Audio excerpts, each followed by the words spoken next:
Okay, Jean, so thank you for being here from South Africa. So thank you again, Jean, for being here. I know I got told off because I said Jean instead of Jean. So thanks a lot for that. But Jean, thank you. I know you have a French heritage as well. So with over 23 years of experience in information technology, from various technical roles to project manager, and later as an Agile Coach, Jean has had the privilege to work alongside some of the most highly skilled and diverse team and leaders in the industry. We believe we never truly become expert in any given area and should continuously question our perspective and even challenge our formal education by approaching information through multiple methods such as listening, exploring, reading, observing, and experimenting. It is possible to keep up with the evolving world around us. He keeps himself educated with books, studies, and papers from the latest in human performance studies and psychology to long-forgotten concepts and ideas mistakenly deemed as obsolete in the modern world. Jean's interests are in what drives people and to discover ways to get the most from ourselves as human beings. Whether you are part of a team or rely on yourself to get things done, he has a vast amount of knowledge and experience that can help unlock a new level of performance in your organization. So please join me in welcoming Agile Coach. Please speak on person one, and he's going to talk about the power of purpose. So I'm just going to stop sharing, Jean, and you can share your screen, please. And I believe you have a video as well to play. We can see your Thank you, Anil.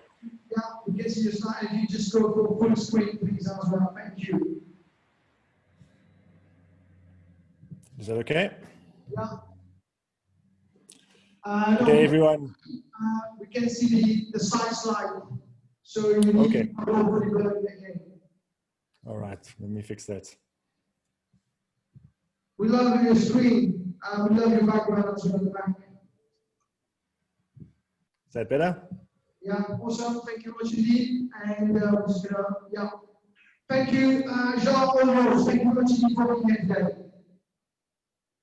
Thank you, Anil, and thank you and welcome, everyone. It's great to be here.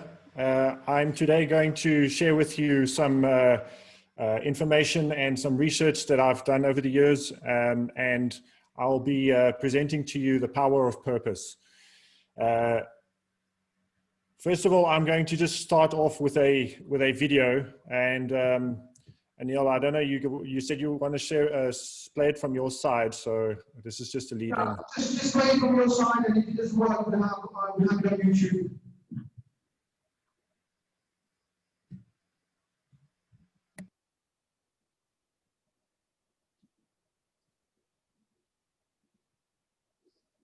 Yeah.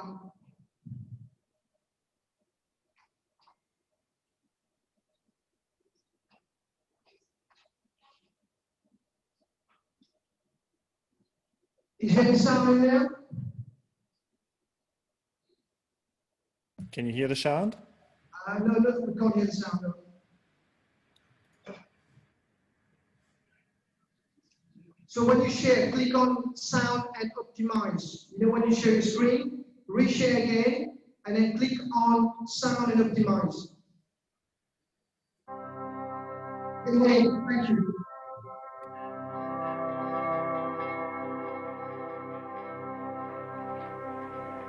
Once upon a time, there was a Chinese farmer who lost a horse, ran away. And all the neighbors came round that evening and said, "That's too bad." And he said, "Maybe." The next day, the horse came back and brought 7 wild horses with it. And all the neighbors came around and said, "Why, that's great, isn't it?" And he said, "Maybe." The next day, his son was attempting to tame one of these horses and was riding it and was thrown and broke his leg. And all the neighbors came round in the evening and said, "Well, that's too bad, isn't it?" And the farmer said, "Maybe." And the next day, the conscription officers came around looking for people for the army, and they rejected his son because he had a broken leg. And all the neighbors came round that evening and said, "Isn't that wonderful?" And he said, "Maybe."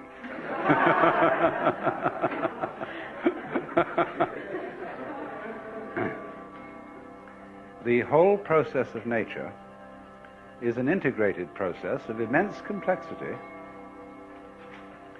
and it is really impossible to tell whether anything that happens in it is good or bad, because you never know what will be the consequences of a misfortune, or you never know what will be the consequences of good fortune.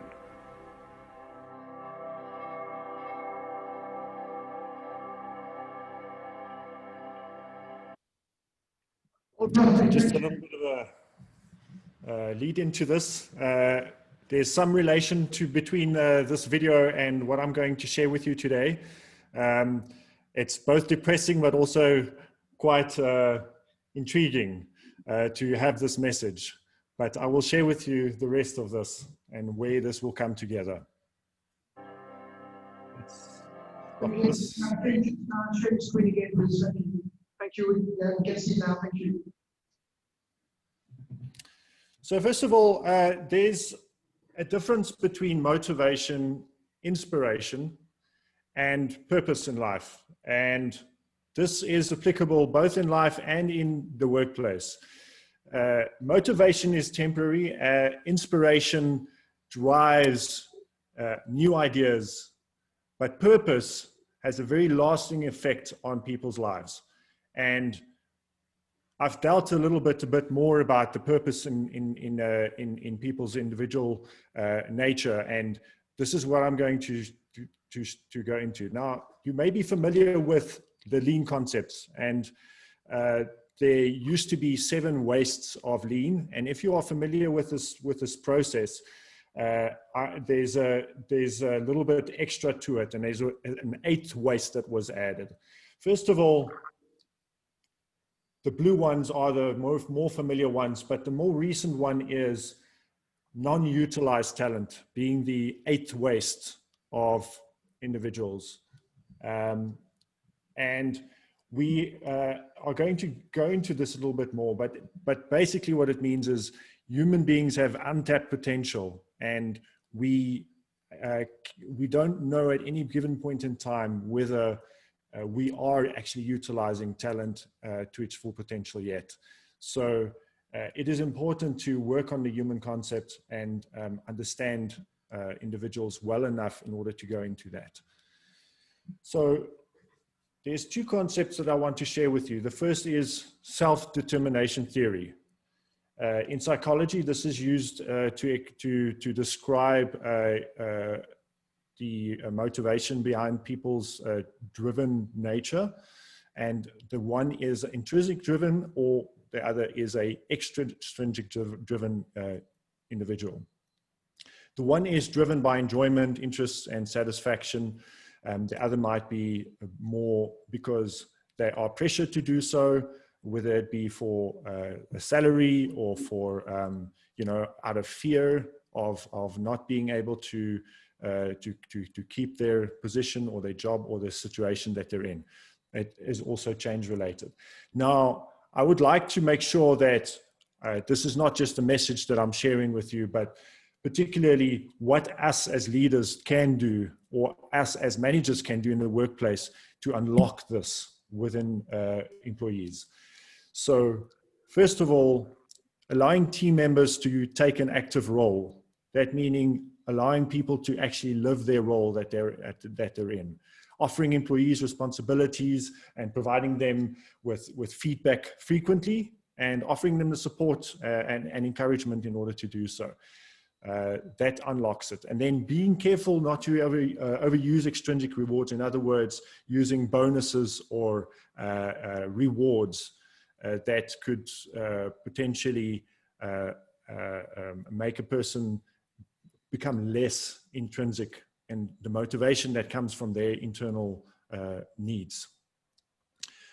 Employees, there's 3 components. Employees will want to feel competent, connected, and autonomous. And the competence factor of individuals is being able to learn something new. Everybody wants to learn something new, and that's what drives us on a frequent basis. Why are we doing the work that we're doing? We want to be competent in what we're doing, and that gives us the enjoyment, satisfaction to continue doing what we're doing. The feeling of connectedness is around feeling related to the people that you're working with, or feeling part of something, part of a group, part of a project, whether it be a product that you're building, a building that you're building. You want to feel part of it. And that is the second one. The third one, being autonomous, is a very, very big topic in the industry right now, especially in the industry I work in. And autonomy has got to do with being able or enabled or empowered to do the work that you do, but also having control over it. And more about control in just a moment. The topic of self-reliance is the second. I would like to share with you self-reliance being not very popular nowadays, and I'll explain why. Reliance is one's own effort and relying on one's own efforts and abilities to do something or to do your work.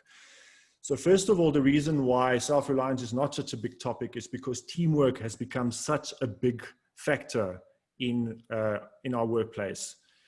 We do encourage teamwork quite a lot, and in some cases too much. Good teamwork is very important to keep people together, motivated, getting delivery done, and keeping people notified or knowledgeable of a certain area. But when it becomes too much is when you over-rely on your team members to stay motivated or to stay connected. Like in the previous slide that I explained, if you feel connected to something, you're always going to feel like you need it. And that's where this over-reliance on teamwork can become detrimental. Overemphasis on teamwork can impede the creativity and innovation of individuals. Most creative and innovative individuals are the ones that are not necessarily pressured to do so within a team setting. Then individuals that are most commonly introverts are the ones that end up being the ones that operate in their peak performance when they feel like they're in their space. That meaning, if you are an introvert, or even if you are an extrovert, you tend to be more drawn towards the space that encourages you to reach that potential. So if it's a creative work or innovative work, it's necessary to regard that important. Then lastly, self-reliance can be learned, but not required, may not require some investment of time, and could result in initial reduction of output. That meaning that you can learn it, but you cannot necessarily just expect it to happen. Again, what can us as leaders do about it? We can provide a fail-safe environment, because failure actually enables us to learn better and to succeed better. So even though we may succeed on a frequent basis, failure helps us to do it even better. And then acknowledging employees or staff members, team members, and provide them the freedom to choose their ideal work environments. Okay. Now, I've done a bit of research in various areas on how to unlock human potential. One of the methods that I've come across that is very effective is called the Harada method. The Harada method was developed by a gentleman called Takashi Harada in Japan. He was a sports coach for a team that was part of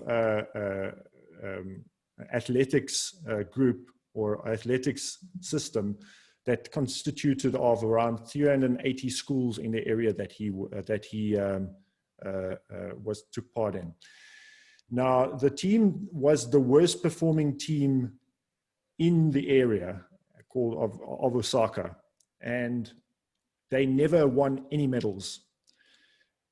He coached them effectively to become the best team out of 380 teams. And he did that by developing the Harada method. And it was a very interesting and very inspiring story that you can read up on in his book. So first, I'm just taking a few quotes here that comes from him. Making people before making products. Now, also understanding that from being a sports coach, he's actually gone into business at some point and started working on lean concepts, helping Japanese organizations where lean came from to help them develop their employees. Secondly, for a company to be the best, it's people that have to be the best. Competing with inexpensive labor offer what inexpensive labor cannot offer. This is a photo of Takashi Harada and Norman Bodek. I've been working with Norman Bodek for a little bit. He's a very, very knowledgeable individual as well. Takashi cannot speak English, unfortunately. That's why Norman Bodek actually translated the original book into English, including quite a few other Japanese books, and he's kind of seen as a father of lean in some ways when it comes to translating those books. You can pick this book up, The Harada Method. It is on Amazon, I believe.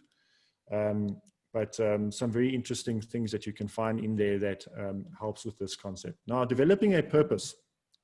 So there's a few steps that are important in developing a purpose, and I would like to enable you to have that knowledge of what it may require in order to get your team, your individuals, or whatever project you may be working on. What's important? First of all, there's a criteria that needs to be followed. This is important for anyone that would like to change anything in their life and maybe to start developing a purpose, or basically life should be worth living. If you don't feel like living, then there's no point in actually going through this process. You're going to have to sort that out first. But there are ways to do it. Work should be worth doing. If you don't feel like doing the work, if an individual doesn't feel like they enjoy the work, they're not going to be doing the work. They're not going to be putting everything into it. And we want to reach that untapped potential that individuals have. What makes life worth living and work worth doing? And the answer is responsibility. Taking responsibility for something is what encourages people to lift a load or to feel like they are part of it. That's where the connectedness comes in. What holds us back from responsibility? In most cases, it's lack of control. If you don't have control over your responsibility, you may not feel connected to it. How do we take back control? There's a few things you can do. Acknowledging the things that you do have control over, looking after them well, and then adding more things over time. Thirdly, how do I develop a purpose? So there's a few concepts, and I mentioned Harada method already, but there are a couple of ways in which you can do it, and you can even develop your own canvas or a structure that you can use to actually develop your purpose. And I've done a couple of them myself because I wanted it to be unique to me, and therefore you can actually create your own sort of purpose or structure for your purpose. But if you are not able to do that, or if you would like a template, a Harada method is very, very good in doing that. And I can share more information with you on that. Now, first of all, determining what I need to become self-reliant. That means, what do I need in my immediate control or in my immediate area in order to become self-reliant? How can I be less reliant on other people in order to do what I need to do? So you start developing long-term goals, and therefore you look into the future, you look into your future, you write it down. Writing is a very, very big part of this. Defining your purpose. There's a very nice way of doing it, and you can actually do it in 1 minute, called the napkin test. So this is with a very quick Google search, you can actually find the napkin test out there, and you can go and have a look at that, and it will help you determine your purpose in life or in your workplace. Setting multiple small-term goals. So once you have your long-term goals, you need to have small-term goals as well. And that is, again, another key part of this, creating those small-term goals. Defining inward values. What are your values? And the character first template can also help you with that. There are 49 character qualities, and they lay it out very, very well in there. And then creating an action plan. How are you going to reach those goals? Now, a lot of what I'm saying today is, I'm probably preaching to the choir, but a lot of these things are very long forgotten things that are quite basic and to a lot of people. And what we have neglected over time is actually, as leaders and as managers, we have not spent enough time to actually look into these things and assist our people to develop themselves and to develop what their purpose is. So in a lot of cases, you're not always going to have the most high performing team or a structure of people that all have a purpose or a passion for what they're doing. But what you can do is help them get there, whether it's with your team or without the team that you have currently.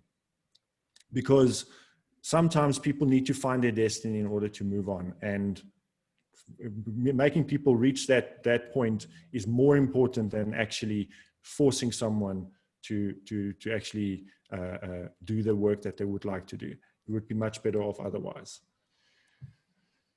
Thank you very much, and that is all I have to share for today. I would like to share a lot more, but there is quite a bit more to this, and I thank you for your ears. I would like to go into Q&A. Yeah, thank you. Big round of applause for John Coetzee. Let's stop sharing, John, stop sharing the slide. Maybe a few questions for John before we conclude it. For lunch, of course. Anybody for a question? Anybody? Okay, so I think someone must have a question, please. Okay, maybe Aaron. John, so you spoke about really looking at power of purpose and essentially doing self-introspection. Is that right? Is that what it means really about what you explained to us? Yes, thank you. If I got you correctly, yes, introspection is certainly very, very important in this process. And we have leadership development programs, or I've gone through a couple of them, where introspection has become a big topic, and we work on leadership level as well as on a team level to unlock that. And we have, it's not just introspection, but also self-evaluation and self-realization, and then mindfulness becomes even more so important part. Okay, I don't think there's more question because you're in a dangerous place right now between food and Zoom. So we'll have to let you go, Jean. Can we have a big round of applause for Jean Coetzee, Division 1? Thank you. Okay, guys, thank you. And we'll see you when we see you hopefully on the Mauritius. Thank you, Jean. Thank you.